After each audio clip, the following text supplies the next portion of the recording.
घमंडी अंग्रेजन नंदों की काली भाभी की नवरात्रि। गायत्री अपनी 3 बेटियों और एक बेटे के साथ रहती थी। उसका पति गुजर चुका था। पति के जाने के बाद गायत्री ने ही अपने बच्चों को खूब मेहनत करके पढ़ाया लिखाया और अब उसके चारों ही बच्चे जवान हो चुके थे। माँ, माँ, भैया। क्या बात है, मिल गया तुम्हारा रिजल्ट? हाँ, मिल गया। और जानते हैं, रागिनी दीदी तो क्लास में फर्स्ट आई हैं। अरे वाह, नजर ना लगे मेरी बच्ची को। इधर आ, मुंह मीठा कर। वाह रागिनी, तूने तो कमाल ही कर दिया। तू बस शक्ल से ही बुद्धू लगती है, वैसे तेरे अंदर काफी दिमाग है। भैया। चल पागल, क्यों लगती है मेरी बेटी शक्ल से बुद्धू? मजाक कर रहा हूं माँ। अच्छा, अब जब तुम तीनों इतने अच्छे रिजल्ट लेकर आई ही हो तो मुझे बताओ कि तुम्हें क्या चाहिए। अपने भाई के ऐसे बोलने पर तीनों बहनें सोचने लगी। भैया, अगर आप हमें कुछ देना ही चाहते हो तो हमारी एक इच्छा है। कैसी इच्छा? भैया, हमारा बचपन से सपना था कि हम अपनी आगे की पढ़ाई विदेश से पूरी करें। क्या आप हमें पढ़ने के लिए विदेश भेज सकते हो? तुमने पहली बार मुझसे कुछ मांगा है। मैं कोशिश करूंगा। रोहन ने अपनी बहनों के मन में एक उम्मीद जगा दी थी। वो नहीं चाहता था कि वो अपनी बहनों को निराश करे, इसलिए उसने अपने एक अमीर दोस्त से थोड़े से पैसे उधार लिए और फिर उन पैसों से उसने विदेश में अपनी बहनों का एक बड़ी यूनिवर्सिटी में दाखिला करवाया और उनकी फीस वगैरह जमा करके उन्हें विदेश पढ़ने भेज दिया। तूने उन तीनों को विदेश भेज तो दिया है, लेकिन मुझे तो उनकी चिंता हो रही है। विदेश हमारे भारत से बहुत अलग है। वहाँ के तौर तरीके, लोग हमसे बिल्कुल भी नहीं मिलते।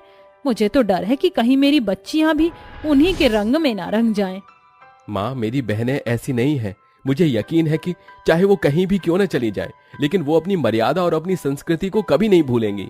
रोहन ने अपनी माँ को दिलासा दे दिया। अब तीनों ही बहनों को विदेश गए हुए लगभग 1 साल होने को आया था। इस 1 साल में रोहन की भी एक गरीब परिवार की सांवली सी लड़की से शादी हो चुकी थी और रोहन की तीनों बहनें भी पूरी तरह विदेश के ही रंग में रंग चुकी थी। अरे रोहन, जरा मेरी रागिनी, सौम्या और दिशा से बात करवा दे। उनके बिना ही तूने शादी भी कर ली और मेरी बच्चियों को खबर भी नहीं है। जी माँ। रोहन ने बहुत देर तक कभी सौम्या, कभी रागिनी तो कभी दिशा को फोन मिलाया, लेकिन किसी ने भी फोन को रिसीव नहीं किया। माँ, वो तीनों फोन नहीं उठा रही हैं, शायद बिजी होंगी। एक तरफ घर वाले ये सोच रहे थे तो वहीं दूसरी तरफ, oh yes, cheers. Look, Ragini, your phone is ringing. I know. So why you don't pick up the phone? Because I don't want. Forget about it, guys. Let's party. Rohan की तीनों ही बहनें विदेश में पढ़ाई के बजाय सारा दिन छोटे छोटे कपड़े पहनकर सिर्फ आवारगी करती थी। वो अपनी मर्यादा और संस्कृति को पूरी तरह से भूल चुकी थी। ऐसे ही दिन बीत रहे थे और अब तीनों ही बहनों के विदेश से घर लौटने का समय आ चुका था। हम इस जगह को बहुत याद करेंगे। तीनों बहनों ने अपने अपने विदेशी दोस्तों को अलविदा बोला और वो अपने घर की तरफ निकल गईं। घर आने के बाद उन्हें पता चला कि उनके भाई की शादी हो चुकी है और वो तीनों ही अपनी काली सी भाभी को देखकर बहुत नाराज हो गईं। ननद जी, ये लो पानी। मुझे नहीं पीना। बेटा, ये तो किस तरह अपनी भाभी से पेश आ रही है। माँ, आपको यही लड़की मिली थी हमारी भाभी बनाने के लिए। क्यों, तुम ऐसा क्यों बोल रही हो? तुमने अभी अपनी भाभी को बस एक नजर ही देखा है और तुम ऐसे बोल रही हो। माँ, आप नहीं समझोगी। मैं नहीं समझूंगी? मैं सब कुछ समझ रही हूँ और तुम तीनों भी कान खोल कर सुन लो। विदेशी हवा से बाहर आ जाओ और घर में सभी के साथ मिलजुल कर रहना, समझी?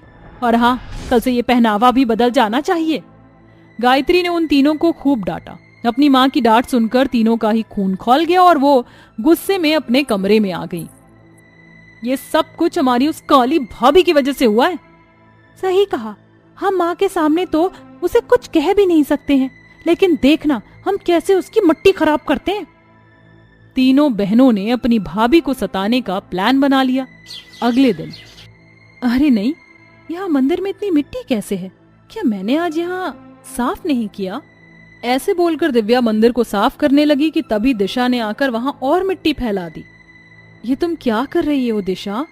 दिशा कुछ नहीं बोली। भगवान के लिए ऐसे मत करो, तुम्हें पाप लगेगा।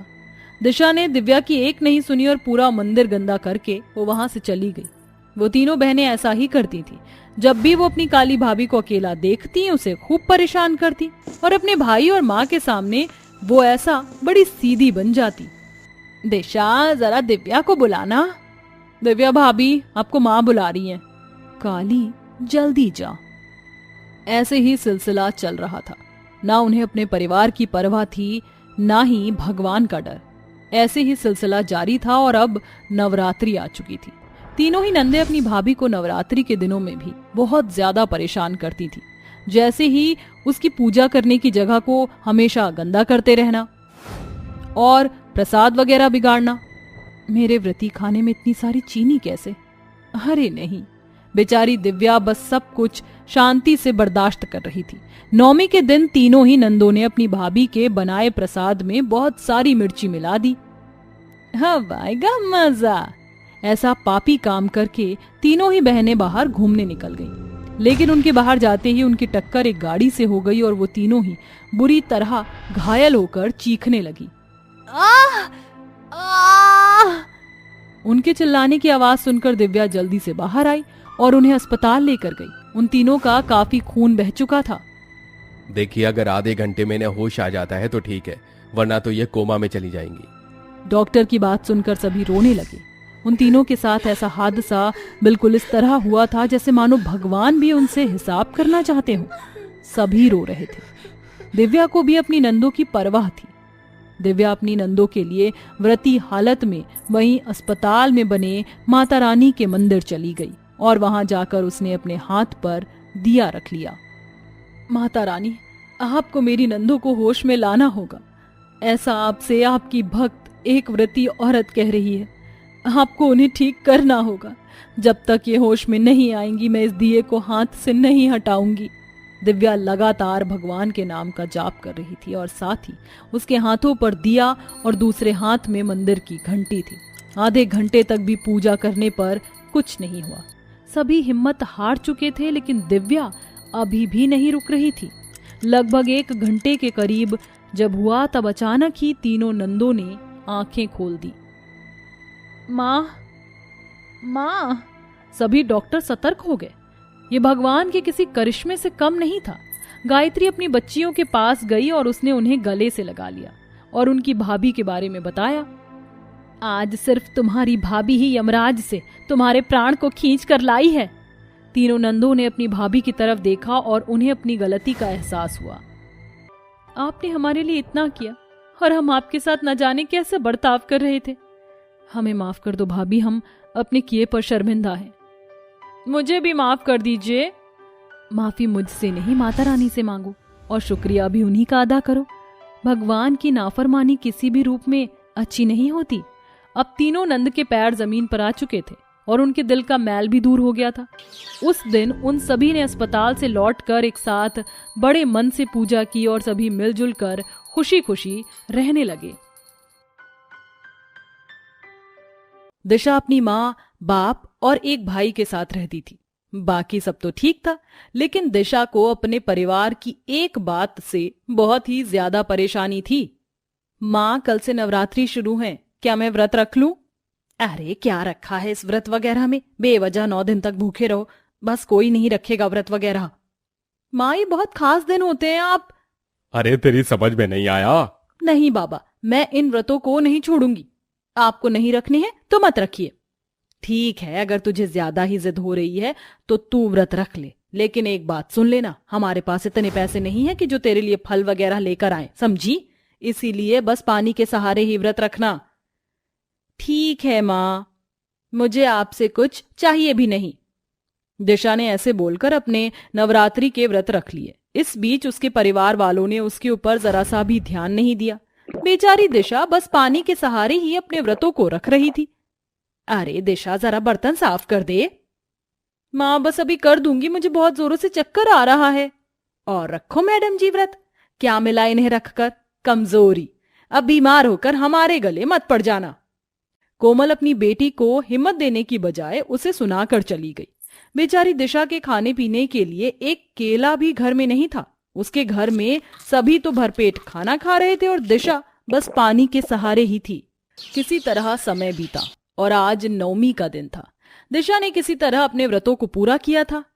माँ, आज नवमी है, क्या मैं कन्याओं को भोजन करवाने और माता रानी को भोग लगाने के लिए प्रसाद तैयार कर सकती हूँ? वाह वाह वाह, क्यों नहीं महारानी, तुम तो अनिल अंबानी की औलाद हो।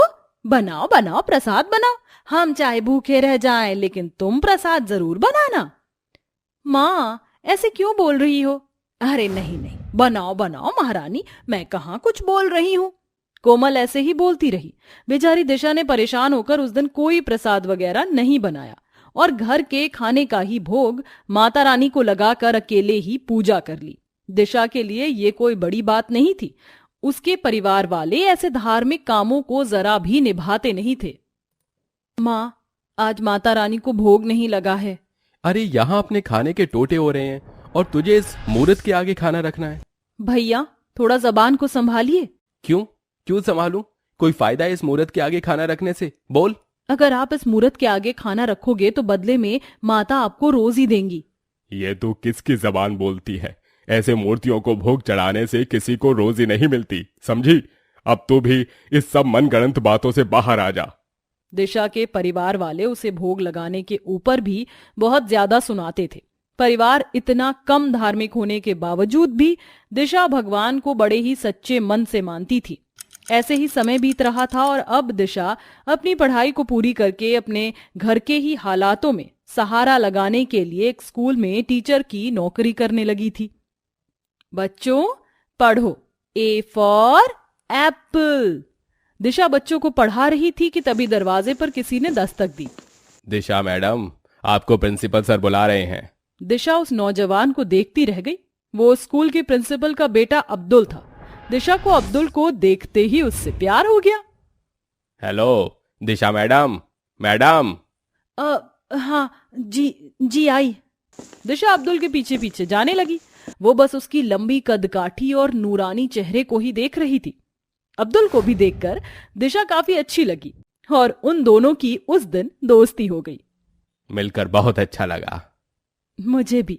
दोनों ने काफी देर तक एक दूसरे से बातें की और फिर अब्दुल घर लौट गया। लेकिन दिशा से मिलने अब्दुल अब हर दूसरे दिन स्कूल में आ जाता था। धीरे धीरे वो दिशा को पसंद करने लगा था और एक दिन सही मौका आने पर दोनों ने ही एक दूसरे से अपनी फीलिंग्स बयां कर दी। दिशा, मैं तुम्हें अपनी दुल्हन बनाना चाहता हूँ। बोलो, क्या तुम मेरी दुल्हन बनोगी? बिल्कुल, लेकिन अब्दुल, इस बारे में तुम मेरे माँ बाबा से बात करना। अब्दुल ने दिशा की बात पर गर्दन हिला दी। अगले ही दिन अब्दुल अपने परिवार के साथ दिशा का हाथ मांगने उसके घर पहुंच गया। अब्दुल अमीर था और बस उसकी अमीरी को देखकर ही दिशा के परिवार वालों ने शादी के लिए हाँ कर दी। अरे बहन जी, धर्म वर्म से क्या होता है, इंसान तो आप अच्छे ही हो, हम इस शादी के लिए तैयार हैं। दिशा के परिवार वाले शादी के लिए राजी हो गए। अब्दुल के परिवार वालों को भी एक हिंदू लड़की से कोई परेशानी नहीं थी। सभी की रजामंदी से दिशा और अब्दुल की शादी हो गई। ससुराल आकर दिशा को एक अलग ही माहौल देखने को मिला। अम्मी, आप क्या कर रही हो? श्श, भाभी, अभी अम्मी नमाज पढ़ रही हैं। आप अभी अम्मी से मत बोलिए। नमाज? जी, जैसे आप पूजा वगैरह करते हो ना अपने भगवान जी के लिए, वैसे ही हम अपने अल्लाह के लिए नमाज पढ़ते हैं। अच्छा, ऐसा क्या? वैसे आप परेशान मत होइए, अम्मी ने आपके लिए भी घर में छोटे से मंदिर का इंतजाम करवा दिया है। आपको जो भी करना हो आप वहां कर लेना। अपनी ननद की बात सुनकर दिशा की आंखों में आंसू छलक उठे। एक तरफ उसके परिवार वाले थे जो हिंदू होते हुए भी कुछ नहीं करते थे और दूसरी तरफ उसकी मुस्लिम ससुराल में उसे पहले ही दिन कितनी अहमियत दी जा रही थी। दिशा अपने ही घर में बने मंदिर गई और माता रानी की पूजा करके उन्हें बढ़िया बढ़िया भोग लगाया, क्योंकि दिशा की ससुराल वाले अमीर भी थे। हे माता रानी, मेरा भी ये भोग स्वीकार करना। अब से दिशा रोज बेफिक्री से अपने घर में ही पूजा करती और अपनी सास और पति की भी मन लगाकर सेवा करती थी। ऐसे ही कुछ दिन और बीते और अब फिर से नवरात्रि आने वाली थी। अम्मी, कल से नवरात्रि शुरू है। अच्छा बेटा, कोई परेशानी नहीं है, तू चाहे तो व्रत रख लेना। वैसे मुझे तो पता नहीं है कि तुम कैसे व्रत रखते हो, तो बेटा खाने में क्या मंगवाना है बता देना, ठीक है? दिशा को अपनी सास की बात सुनकर बहुत ज्यादा खुशी हुई। अगले दिन से दिशा ने व्रत रखने शुरू कर दिए। उसके व्रतों के दौरान गजाला ने उससे कोई काम नहीं करवाया और हर समय दिशा के लिए ताजे फल घर में मौजूद रहते थे। ऐसी नवरात्रि तो दिशा की जिंदगी में पहली बार आई थी। मैं बहुत खुश हूं जो मुझे इतना अच्छा ससुराल मिला। दिशा ने 9 व्रत रखे और आज 9वीं का दिन था। भाभी, मैंने सुना है कि आज के दिन आप लड़कियों को खाना खिलाकर पूजा करते हो। हाँ, बस जल्दी से अच्छा सा खाना बनाइए क्योंकि अम्मी ने बच्चियों को बुलाया है। सच?